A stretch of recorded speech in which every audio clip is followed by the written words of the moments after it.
পাপ যে তার বাপকেও ছাড়ে না, তার প্রমাণ বর্তমান মুখ্যমন্ত্রীর প্রতিটা ভাষণে প্রমাণিত। বিগত সরকার যে ভুলগুলো করে গেছে, যে অন্যায়গুলো করেছে জনসাধারণের সঙ্গে, তার আজকে ফল বুঝতে পারছে। যে কষ্ট, যে অমানসিক অত্যাচার বাংলার মানুষ দীর্ঘ 15 বছর ধরে ভোগ করেছে, বিভিন্ন স্থান থেকে, বিভিন্ন জায়গা থেকে, বিভিন্ন সেক্টর থেকে, তার আজকে পরিসমাপ্তি হতে চলেছে। আগামী দিন মাননীয় মুখ্যমন্ত্রী তিনি যে পদক্ষেপ গ্রহণ করেছেন বা আগামী দিন তিনি যে পদক্ষেপ গ্রহণ করবেন, আমার আশা বিশ্বাস প্রতিটা পদক্ষেপ তার ফলপ্রসূ হবে। তিনি বাংলার মানুষের ভালো হওয়ার স্বার্থেই জিতেছেন এবং উনি ওনার বাবার যোগ্য উত্তরসূরি বলে আমার ধারণা। কারণ ওনার বাবা যে ধরনের কাজ করে গেছিলেন পূর্ব মেদিনীপুরে, মাননীয় শিশির অধিকারী মহাশয়, তিনি তার সুযোগ্য পুত্রকে সেই একই স্থানে দেখতে চান। আমার বিশ্বাস তিনি অবশ্যই সেই দৃশ্য দেখতে পাবেন এবং খুব শীঘ্রই। বলা বাহুল্য, বাংলায় যে ধরনের রাজত্ব চালু ছিল বা কায়েম ছিল প্রাক্তন মুখ্যমন্ত্রীর মমতা বন্দ্যোপাধ্যায় এবং ওনার ভাইপো অভিষেক বন্দ্যোপাধ্যায়ের তত্ত্বাবধানে, যে সিন্ডিকেট রাজ চলতো, যে তোলাবাজি চলতো, যে জুলুম চলতো, চতুর্দিকে কেলেঙ্কারির এবং মানুষের ক্ষোভ উগরে উঠেছিল। কারণ মানুষ আর সহ্য করতে পারছিল না। ভরা ভরা মিথ্যে কথা, জনসাধারণের মিথ্যে কথা, ভুলভাল কথাবার্তা বলা, তিনি যেটা করেননি, যেটা কোনোদিন শোনেননি, সেই কথাগুলোকে জনসমক্ষে মাইকে ফলাও করে বলা, সেগুলো নিয়ে বহুল ট্রোলিং ভিডিও আমরা দেখে থাকি। এর আগে যিনি মুখ্যমন্ত্রী ছিলেন মাননীয় বুদ্ধদেব ভট্টাচার্য মহাশয়, তিনি প্রয়াত হয়েছেন। ওনার বিদেয়ী আত্মার প্রতি আমি শ্রদ্ধা জ্ঞাপন করেই বলছি, তাকে কিন্তু কোনো লোক বা কোনো ব্যক্তি বা কোনো ছেলে বা মেয়ে কটাক্ষ করে কোনো ভিডিও বানাতে শুনিনি বা দেখা যায়নি। তিনি এতটাই সম্মানীয় ব্যক্তি ছিলেন। হতে পারে তিনি বিরোধী দলনেতা, তবুও তাকে কিন্তু কেউ কটাক্ষ করে, কেউ অসম্মান করে কোনো কথা বলেননি। তিনি এমনই যোগ্য মানুষ ছিলেন। তার ব্যক্তিত্ব, তার আচার আচরণ, চালচলন, তার কথাবার্তার ভঙ্গিমা প্রমাণ করে দেয় যে তিনি একজন সম্ভ্রান্ত ঘরের একজন শিক্ষিত ভদ্রলোক। যার প্রতিটা কথাবার্তায়, চালচলনে ফুটে উঠেছিল আভিজাত্যের ছোঁয়া এবং শিক্ষার আলো। তিনি চেয়েছিলেন সিঙ্গুরে বিজনেস হবে, ব্যবসা হবে, টাটারা আসবে সেখানে।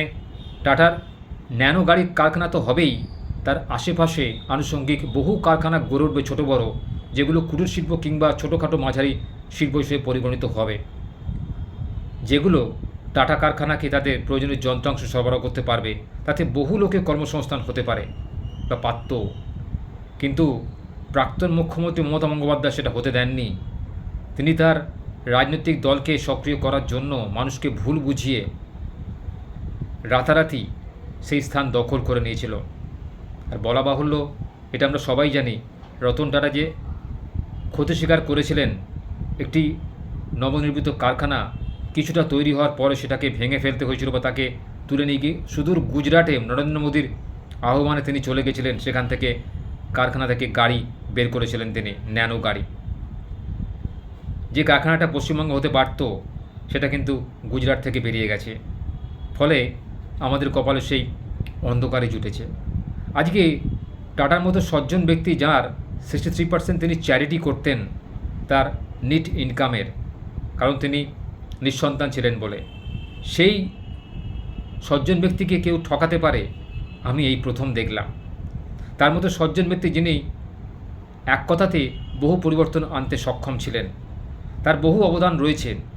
বলা বাহুল্য, হাওড়া ব্রিজ যা পৃথিবীর একটা অন্যতম নিদর্শন, যেখানে এতটুকু একটাও নাটবোল্ট নেই, সমস্তটা রিভেটস, এবং 26,500 টন যে স্টিল সরবরাহ করা হয়েছিল বৃষ্টি তৈরি হওয়ার সময়, পুরোটাই টাটা স্টিল সরবরাহ করেছিল।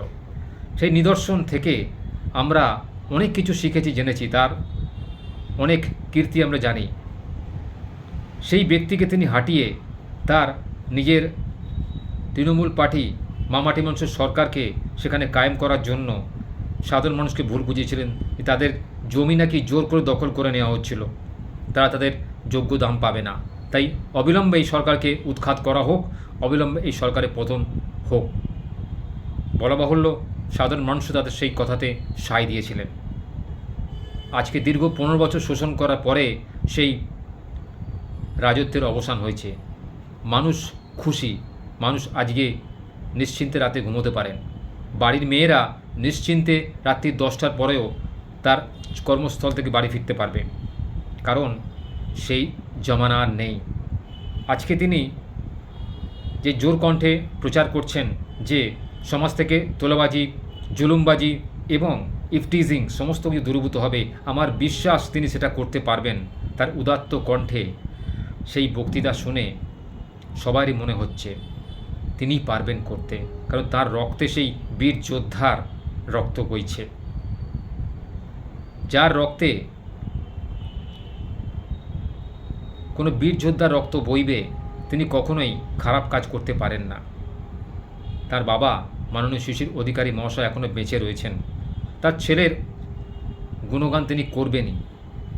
আর বলা বাহুল্য আমরা জনসাধারণ যারা সাধারণ লোক তারাও কিন্তু ওনার ওপর মুখ চেয়ে আছি। উনি কী কী করেন বাংলায়, যেসব জিনিস থেকে বাংলা বঞ্চিত ছিল সেগুলো তিনি করতে চলেছেন ধীরে ধীরে।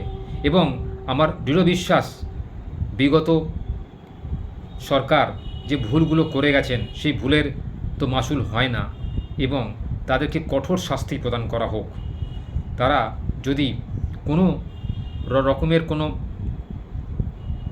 কাণ্ডের সঙ্গে জড়িত থাকেন, যেটা আমরা সবাই জানি, অনেকে অনেক কাণ্ডের সঙ্গে জড়িত রয়েছেন, কিন্তু মূল কথা হচ্ছে তার তথ্য প্রমাণ।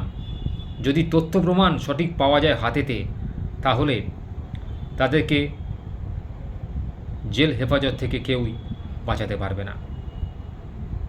ভালো থাকুন সবাই।